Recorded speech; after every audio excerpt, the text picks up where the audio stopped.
안녕하세요. 조대갑TV의 명품비 한PD입니다. 자, 최근에 여러분들이 최고 관심을 갖는 것은 부동산에서 무엇이겠습니까?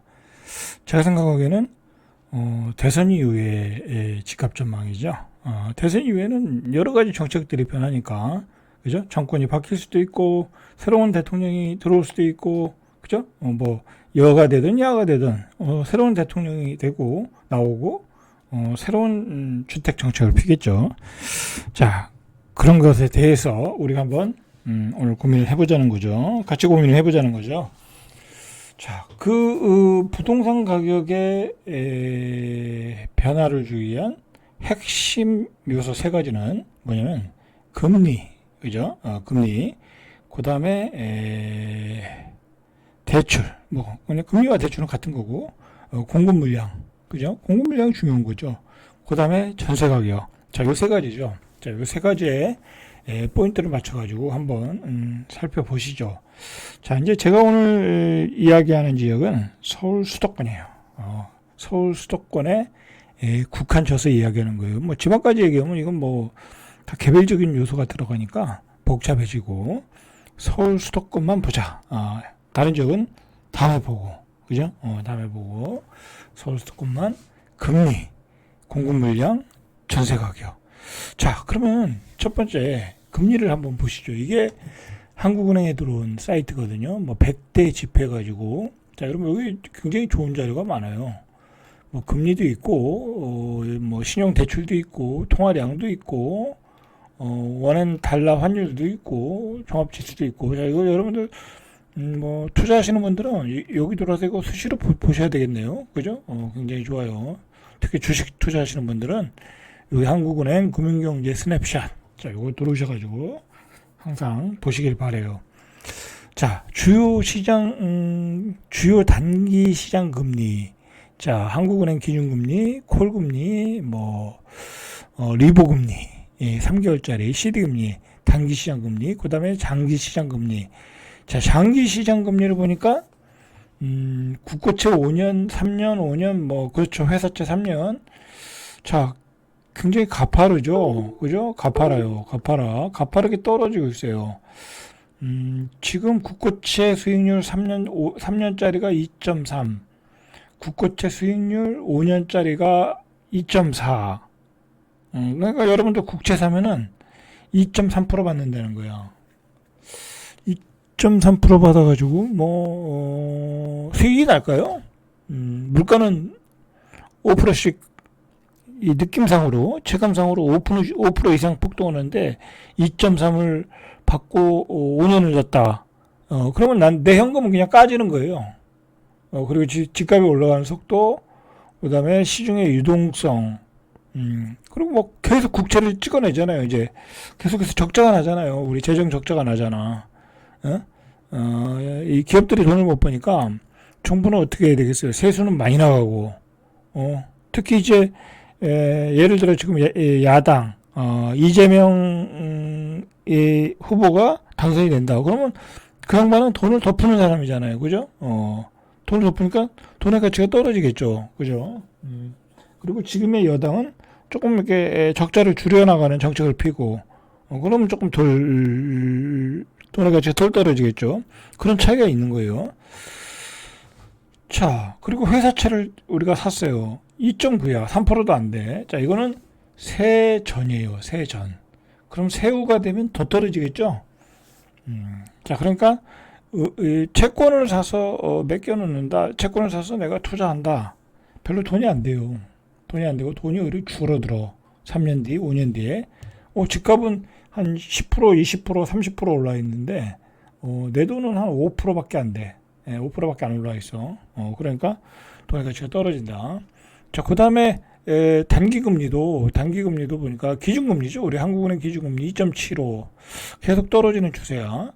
자, 여러분들 이 금리의 추세라는 거는 자, 여수신금리도 보세요. 여수신금리도 계속 떨어지고, 그 다음에 총예금 및 대출금 계속 늘어나죠. 자, 이게 예금 및 대출금이 예금 이 밑에 이 파란 선이 대출 예금, 위에는 대출금. 지금 빚이 더 많아요. 그죠? 빚이 더 많은 거야. 자, 어쨌든 예금도 계속 늘어나. 예금도 계속 늘어난다는 건 시중의 유동성이 늘어난다는 거야. 그죠? 대출이 늘어나는 것도 유동성이 늘어나는 거예요. 그러니까 돈은 시중에 계속 늘어나는 거예요. 그러니까 돈 가치가 떨어질 수밖에 없죠. 자, 시중에 돈이 막, 예금이 막 들어와. 그런데 경제는 안 좋아. 근데 은행 입장에서는 어디다 돈을 굴릴 데가 없는 거야. 아, 회사채를, 기업에다 돈을 빌려줘야 되는데, 우량 기업들은 돈이 많아서 돈을 안 가져가. 근데 부실 기업들은 돈이 필요하다고 하는데 거기 빌려줬다가 부도가 나. 자, 그러면 어떻게 되겠어요? 은행에서는 돈을 못 굴리겠죠. 경기가 안 좋을수록.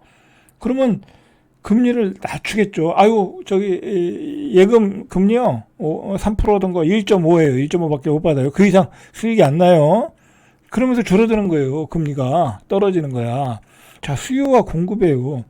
기업들이 경제가 좋아서 돈을 설비 투자를 많이 해. 예? 그렇게 되면은 돈을 많이 빌려가겠죠. 설비 투자해서 계속 돈을 벌 수 있으니까. 자, 그런데 그게 지금 안 되는 추세잖아요. 저출산 고령화. 그죠? 안 되는 추세예요. 그리고 관세 전쟁. 그리고 세계 공급망의 세계 무역 질서의 파괴. 자, 이제 기업들은 다 어려워질 수밖에 없는 거야. 그러니까 저성장 저금리로 가는 거예요, 지금은. 그죠? 근데 중요한 거는 여러분들이 착각하고 있는 게 뭐냐면 저성장 저금리로 가니까 집값이 폭락한다. 자, 폭락하는 지역 따로 있고 급등하는 지역 따로 있는 거예요. 그죠? 그게 이제 서울에서 똘똘한 한 채를 보여줬잖아요. 근데 중요한 거는 그 똘똘한 한 채의 범위가 좀 더 확산될 수 있다라는 거를 우리가 지금까지 체크를 한 거야. 그죠? 그래서 그 똘똘한 한 채의 확산 범위 중에서 가장 급등한 지역이 어디예요? 과천이었잖아요. 그죠? 노량진이었고, 그 다음에 흑석동이었고, 마용성이었고, 송파였고. 자, 그렇게 된 거예요. 그러면 그 지역이 더욱더 확대될 수 있죠? 이게 목동이었고, 그죠? 왜냐면 거기다 또 용적률까지 혜택 주고. 자, 그러나 지방은 어떻게 되겠어요? 계속 떨어지죠. 그러나 이제 수도권 지역도 점점 확산이 되겠죠. 조금 이건 나중에 이야기하겠지만, 왜냐면 수도권은 아직도 수요가 더 많으니까 공급보다 아직까지는 그죠? 아직까지는. 자, 그렇게 보시면은 금리를 보니까 집값이 떨어지기가 어렵겠구나라는 걸 여러분이 느끼셔야 돼. 그죠? 느끼셔야 돼. 무조건 집값이 떨어진다고 자신을 합리화시키면 안 돼요. 안 된다. 자, 금리를 보니까 이거 또 초저금리로 갈 수도 있겠구나. 자, 우리가 초저금리 때가 21년도였잖아요. 자, 이때 보세요, 이때. 이때 금리는 얼마야, 이거. 기준금리가 0.5야. 여러분, 경제가 안 좋아지면요. 자, 금리가 지금 2.75인데, 이 1%대까지 떨어질 수 있어요. 경제가 안 좋으면. 아니, 안 좋은데, 막 돈을 빌려줘야 될 거 아니야. 갖다 쓰라 이거야. 좀 돌아가게. 그럴 수 있어요. 자영업자가 너무 안 좋아져. 그러면은, 제발 돈 좀 쓰세요. 가서, 그냥 상품권 줄 테니까, 100만원짜리, 500만원짜리 줄 테니까 쓰세요. 그런 정책을 쓸 수밖에 없는 거고요. 그리고 은행에 돈이 너무 많이 쌓여 있어. 그러면 돈을 돌려야 될 거 아니야. 회전시켜야 될 거 아니야. 1% 금리에 좀 빌려가세요. 2%, 1.75, 1.5에 빌려가세요. 그렇게 되는 거야. 이때가 그랬던 거예요. 이때가 그랬던 거야. 그죠? 이때가 그랬던 거야. 자, 이때 회사채 금리가 2%요. 이때 21년도에 2%였네, 2%. 국고채 금리는 1.2고, 이 회사채 금리가 2.2%였어요. 그러니까 2.2%에 그냥 부실 기업들이 돈들을 싸가지고 간 거예요. 다 헤쳐먹은 거죠. 그렇게 된 거야. 자, 여러분들, 아주 쉽게 설명해 드린 거거든요.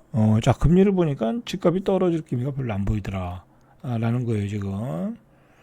자, 가계 신용대출도 계속 늘어나고 있어요. 가계 신용대출, 요거죠. 신용대출 계속 늘어나는 추세. 이제 여러분들 다 이제 빚지고 사는 거야. 연체율도 늘어나고 있고, 그 다음에 협의 광의 통화량도 요게 요 파란색이 협의 통화. 예, 협의 통화는 뭐 그렇게 크게 늘어나지는 않네, 그죠? 근데 광의 통화량이 어마어마하게 늘어났네, 그죠? 어마어마하게. 자, 21년도에 광의 통화량이 3,223이에요. 근데 지금 얼마인가 볼까요? 4,200, 4,200이야. 그럼 거의 30%가 늘어났네. 그러니까 시중에 돈이 또 풀린 거야. 그죠? 자, 이런 상황이다라는 거예요. 자, 계속 보시죠. 자, 이제 우리가 금리를 받잖아요. 그러면 이제 전세 가격과 공급 물량만 체크하면 되죠. 자, 우리가 이제 지표로 봐야죠. 이거는 정량적인 거로 봐야 되는 거예요. 정량적인 거. 그러니까 수도권 아파트 매매 가격도 계속 오르고 있어. 서울 수도권, 서울이죠. 서울. 자, 서울부터 보시죠. 자, 서울도 매매 가격이 소폭 오름세 아직도 0.2% 13주 연속 상승세. 예, 아직은 오르고 있어요. 자, 어디에서 올라요? 지금 목동, 압구정동 이런 조금 뭐 좋은 지역들, 이런 지역들에서 계속 신고가가 나오니까 거래는 확 줄어드는데 가격은 오르고 있어요. 자, 수도권도 과천 이런 지역, 그죠? 좀 이제 A급 지역이죠. 자, 성남시 분당구 이런 지역, 재개발 호재에 있는 지역, 군포시 용인수지도 오르네요. 그죠? 학군 좋은 지역들이 오르네. 그죠? 이런 지역들에서 오르고 있고, 그 다음에 수도권도 좀 양극화됐어요. 좀 외곽들. 그죠? 이천시, 안성시, 뭐, 고양, 일산, 서구, 여기 이제 구도심들이니까 또 가격이 떨어지고, 이런 지역은 떨어지고, 광명시는 공급 물량 때문에 떨어지고. 자, 이렇게 차별화가 좀 보이죠. 아직까지는. 그러나, 전체적으로는 올라가고 있다. 라는 게 그거고요. 자, 문제는 우리가 이제 전세 가격이죠. 전세 가격. 자, 우리가 전세 가격을 우리가 좀 파악을 해야 돼. 자, 이게 24년도에 통계가 나온 건데 이거보다 조금 더 올라가겠죠. 그죠? 예, 우리가 18평형 서울의 소형 아파트 평균 전세 가격이 한 4억 정도. 4억 정도. 22년 12월에 4억을 돌파했다는 거야. 그다음에 60제곱미터 25평이죠. 25평 85제곱미터 이하 25평을 우리가 서울에서 전세가 들어가면 이게 준신축급이죠. 준신축급이에요. 이게 어쨌든 평균 전세 가격이 그렇다는 거야. 평균 전세 가격이 6억 1년 8개월 만에 6억을 돌파했고요. 그 다음에 84를 얻으려면 7억 7천 정도. 그 다음에 38평 이상은 8억 3천, 40평 이상은 13억 6천. 전세 가격이 계속 오른다는 거야, 여러분들. 서울은 전세 가격이 계속 올라. 왜? 당연한 거예요, 그건. 서울에 젊은이들이 계속 몰려들잖아요. 그 20대, 30대, 40대들이.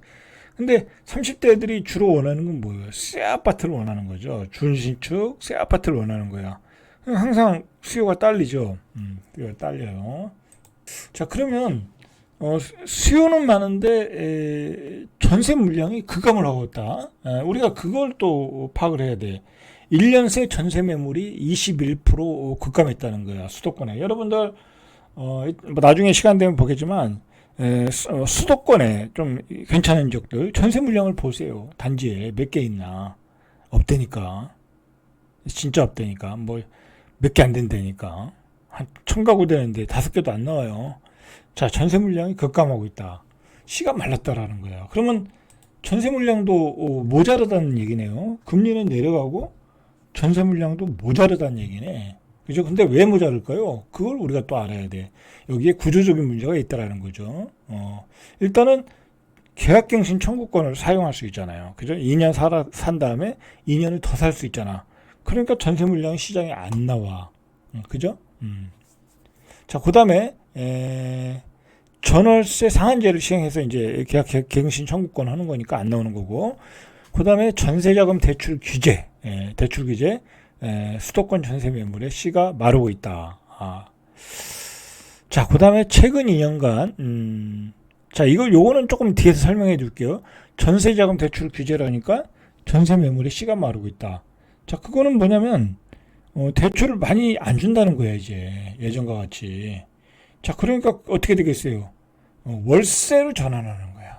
전세 매물이 월세로 전환하는 거야. 아니면 임대인이 자기도 들어갈 돈이 없는 거야. 그죠? 그래서 전세를 올라고 그랬는데 전세 가격이 예를 들어 7억에 나와야 되는데 대출이 안 되니까 또 이게 안 되네. 그래가지고 이제 자기가 들어가거나 월세로 바꾸고 있다라는 거야. 뭐 그런 복잡한 원인이 있다. 그렇게만 아시면 되고. 자, 그리고 최근 2년간의 전세 사기에 따른 아파트의 수요가 쏠렸다. 뭐 당연한 얘기고요. 그 다음에 신규 주택 공급이 줄었다. 이제 공급 얘기가 나오죠. 자, 공급 물량이 얼마나 줄었나 우리가 봐야 돼. 자, 이게 중요한 거야. 자, 일단은 기존의 서울 수도권의 전세 매물이 6만 17일 기준이에요. 6만 380건. 자, 서울의 아파트 전세 매물이 6만 380건. 자, 1년 전에 7만 6,632건보다 21%가 줄었다. 이게 중요한 수치예요, 이게. 여러분들. 16,252건 줄었다. 자, 이건 뭐예요? 계약 갱신해서 살고 있다라는 거야.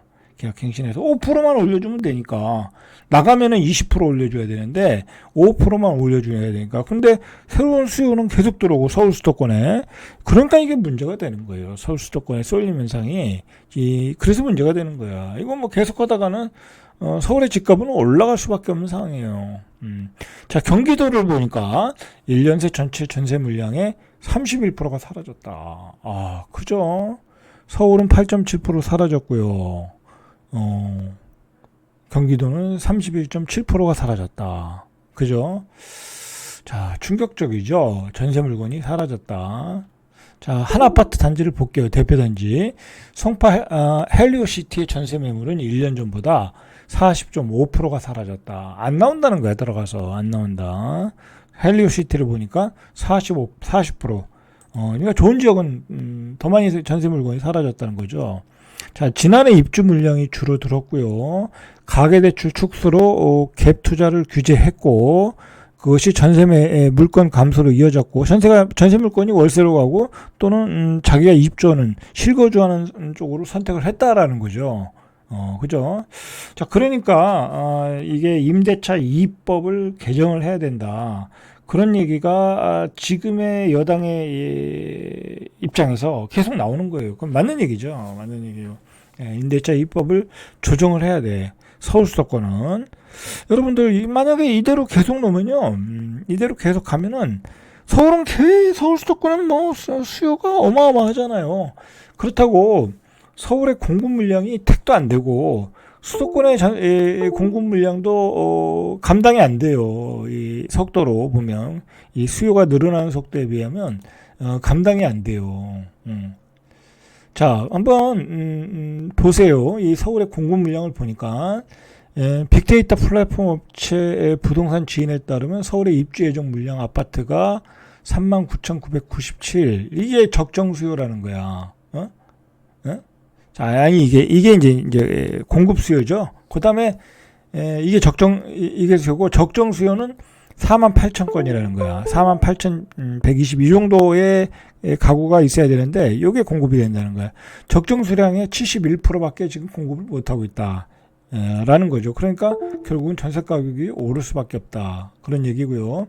내년 2026년은 더 심각하다라는 거예요. 내년을 보니까 9,640가구, 그리고 27년에 보니까 9,573가구. 계속 오르겠죠, 전세 가격이. 불을 보듯이 뻔하네. 금리는 내려가고, 경기가 안 좋으니까. 근데 전세 가격, 공급 물량은 급감하고, 집값 어떻게 되겠어요? 올라가겠죠. 서울 수도권의 집값은 올라갈 가능성이 높겠다라는 걸 여러분들이 좀 아실 필요가 있겠죠. 그러니까 무조건 폭락이다라고 얘기할 수가 없어요, 지금. 이 객관적인 데이터를 보면 25년에서 27년 수도권 아파트 입주 예정 물량은 31만 5,852건, 3년간 대비 57% 수준으로 떨어졌다. 뭐 했나 모르겠네, 정부는. 그죠? 그동안 집 진다고 막 택지 지구 뭐 만들고 막 그랬는데, 근데 그게 왜 문제가 되냐면 택지 지구 하나 만드는데 뭐 그게 뭐 시행한다고 해서 뚝딱 나오는 게 아니잖아요. 그죠? 뚝딱 짓는 것도 아니고 그 토지를 수용하고 거기다 아파트를 짓고 기반 시설을 짓는데 10년이 넘어. 그죠? 그러니까 서울 수도권으로 인구는 몰려오고, 그죠? 그리고 구축에 살던 우리 같은 세대들은 신축으로 이사 가려고 그러고, 그죠? 그러니까 제가 누누이 강조를 하지만 수요와 공급의 미스매칭이 일어났다라는 거예요. 수요와 공급의 미스매칭이 일어났다. 이 전세 가격이 얼마나 오르는지를 제가 체감적으로 여러분들이 느낄 수 있는 샘플을 하나 보여줄게요. 여러분들이 좀 착각을 하면 안 돼. 결국은요, 전세 가격이 오르는 거는 금리가 싸기 때문에 오르는 거잖아요. 왜냐면 저금리에 돈을 빌려주니까. 그리고 여러분들, 우리 생활 수준이 높아져서 주택의 사용의 어떤 그 질이라고 할까? 여러분 좋은 주택에 살라고 그러지 떨어지는 주택에 살라고 그러지 않아요. 신축에 준신축급에 살라고 그러지 가능한 한 돈을 빌려서라도 그죠? 비용을 더 지불해서라도 나만 살면 괜찮은데 나와 와이프, 내 자식까지 다 거기서 살려면 좋은 주택에 살 수밖에 없어. 좋은 학군지에 살아야 되고 그리고 저품화에 살아야 되고 뭐 상권이 좋은데 살아야 되는 거야. 그러니까 우리가 자꾸 어떤 우리의 이 생활비 중에 주거로 들어가는 비용이 높아질 수밖에 없어요. 지금은 왜냐면 우리는 다 아파트에 살았고 그죠? 그다음에 이 자꾸 수준은 높아지고 있고 눈은 높아지고 있고 자 여러분 여기를 한번 이제 제가 뭐 이제 여기 뭐 투자도 했던 지역이니까 잘 아니까 제가 이제 설명을 드리는데 자 여러분 이걸 보세요 여기 자 여기 은계라는 지역인데 그냥 이 샘플이에요 샘플 여기가 뭐 여기 에리어가 여기 좀 작아서 그렇지 뭐 여기 사는 데는 불편함이 없죠 그죠 불편한 거 없어요 좋아요 괜찮아요 자 그리고 가격도 뭐 아파트 가격도 그렇게 비싸지 않고 그 다음에 뭐 4통 8달이고 그러니까 이런데 전세 가격이 좋다고 그죠? 좋을 수밖에 없죠. 뭐 이거 뭐 여기 도로 타면 강남은 뭐 빨리 가면 한 20분이면 가겠던데 그죠? 뭐 여기 무슨 고속도로도 생겼고 그죠? 그다음에 뭐 경기도 외곽으로 가는데 뭐 인천 쪽으로 가는데 뭐 그다음에 여기 영등포 이쪽으로 가는데 다 좋아요. 그러니까 전세 가격이 높다고.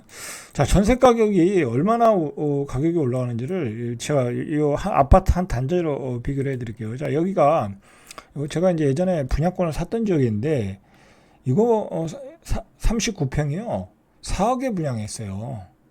여기 4억에 분양했는데 여러분 이거 미분양 났었어. 내가 지나가다가 프랜카드가 걸려 있더라고. 미분양 났다고. 나 여기 이런데 알지도 못했어요. 근데 지나가다가 여기 괜찮겠네 하고 산 거예요. 응?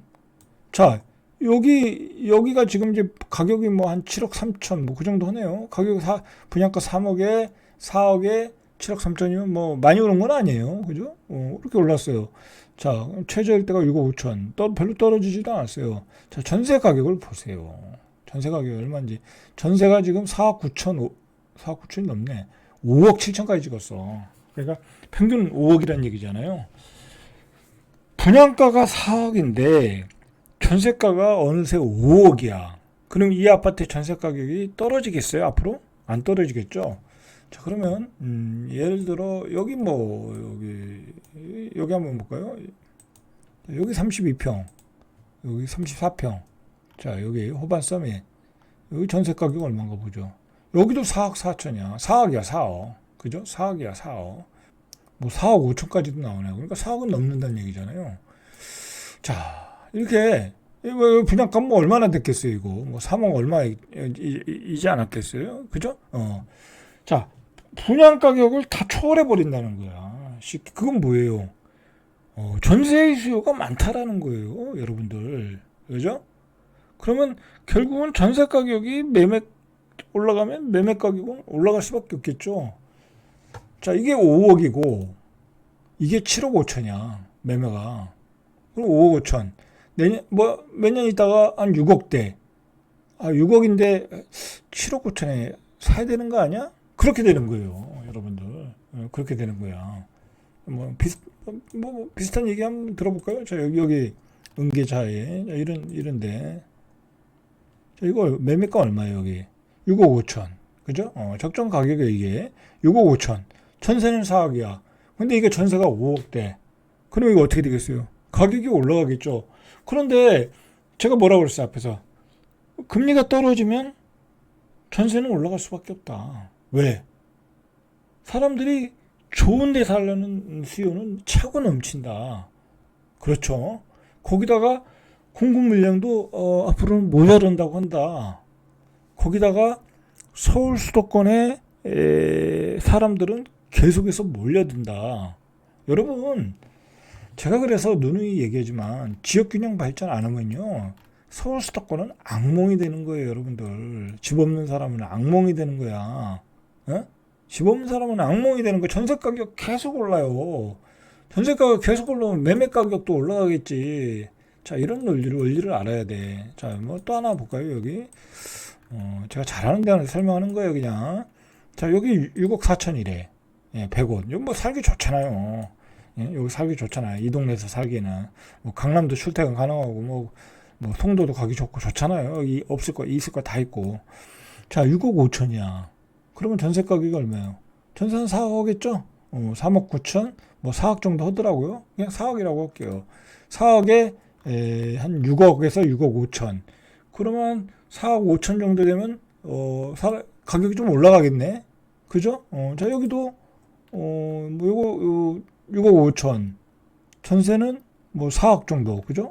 전세는 4억 정도. 자, 그러면 여기도 6억 5천. 전세도 한 5억 되면 또 가격이 올라가겠네. 자, 이제는 옛날처럼 뭐 투기로 들어오지는 않잖아요. 지금은 그런 상황인데, 전세 가격이 밀어받고 올려붙이고 예전처럼 뭐 또 저금리가 되고 그러면은 사람들이 전세 수요가 매매 수요로 확 돌변할 수 있다라는 거야. 그럴 가능성이 있어요. 지금 수도권은 아직 뭐 거래도 많이 안 되고, 그다음에 노도강 금강구도 사실 1분기에 마이너스가 났거든요. 저기 뭐 똘똘한 한채 쪽, 그죠? 그쪽만 올랐어요. 한 1분기에. 그게 문제가 됐던 거죠. 자, 그런 점이 대선 이후에 집값의 핵심 트리거다. 전세 가격의 상승, 금리의 인하, 공급 물량의 부족. 자, 그리고 이 구조적으로 여러분들이 보시면요, 이게 문제가 뭐냐면요, 우리가 한 1기 신도시 이후에 대부분이 중산층들이 다 아파트에 살았잖아요. 그죠? 1기 신도시, 2기 신도시, 3기 신도시 하면서 이제 옛날에 빌라 단독주택에 살던 사람들이 다 아파트로 이사 간 거야. 이제 아파트의 주거 비율이 굉장히 높잖아요. 그런데 1기 신도시, 2기 신도시의 사람들이 아파트가 낡아졌잖아, 이제. 그죠? 근데 그 사람들이 다 뭐예요? 새 아파트 수요자들이야. 그죠? 새 아파트의 수요자들이야. 그러니까 예를 들어 자, 뭐 똑같은 지역을 설명할게요. 자, 예를 들어 여기는 이제 구축의 단지잖아요. 여기는 20년 이상 된 거고, 여기는 신축 단지야. 그럼 이 사람들이 이쪽으로 이사 가려고 그러겠죠. 여기 뭐 이제 상권도 만들어지고 새 아파트고 하니까 이런 수요들이 차고 넘친다는 거야. 그죠? 이거 금리가 떨어지는데 내가 이쪽에 사는 사람보다 돈을 못 버는 것도 아니고, 그런 수요들이 차고 넘치니까 전세 가격이 올라온다. 거기다가 계속해서 지방의 젊은이들이 와서 시집 장가가면서 또 전세 가격이 올라간다. 자, 그런 구조적인 어떤 상승 트리거도 가지고 있다. 거기다가 제가 최근에 계속 강조하지만 금리가 인하 추세다. 인하할 수밖에 없다. 왜? 경제가 안 좋으니까. 그런데 소위 그 아파트 가격이 폭락을 해야 된다라는 사람들이 주장하는 내용 중에 하나는, 경기가 안 좋은데 왜 아파트 가격이 오르냐 이거야. 다 망한다. 다 망하면 절대로 이거 뭐 금융위기가 오고 IMF가 온다. 그러면 다 망하는 거지만 사실 그렇게까지 가겠냐 이거야. 그렇게까지 가질 않아요. 금융위기 IMF까지는 가질 않아. 대한민국의 금융 시스템과 대한민국의 경제 체력으로 보면 대한민국도 지금 잘 나가는 건 잘 나가고요. 우리 제조업은 세계 강국이에요. 뭐 방산업, 뭐 조선업, 그 뭐 자동차 만드는 거, 다 그리고 반도체 제조업 강국인데 어떻게 금융위기가 가겠냐고. 그죠? 자, 여기까지 오늘은 자, 여러분들, 이거 굉장히 고퀄리티 강의예요, 여러분들. 어? 이거 어디 가서 이런 내용 못 들어요. 돈 주고도 못 듣는 내용이야. 두 번, 세 번 들으셔가지고, 아직 수도권 같은 데는 집값이 싸잖아요. 전세 가격하고 매매 가격 차이가 안 나잖아. 그러니까 내 집 마련을 좀 고민들을 좀 하셔야 돼. 안 그러면 연말에 또 이게 이 부동산과 이 주식이라는 게 심리거든요. 이 금리가 떨어지면 심리가 발동하는 거야. 그냥 다들 정신이 나가가지고 돈 빼가지고 다 또 집 사러 들어온다고. 자, 그런 내용을 좀 참조하셔가지고 적극적인 대응을 하시길 바랍니다. 절대값TV의 명품 PD 한 PD였습니다.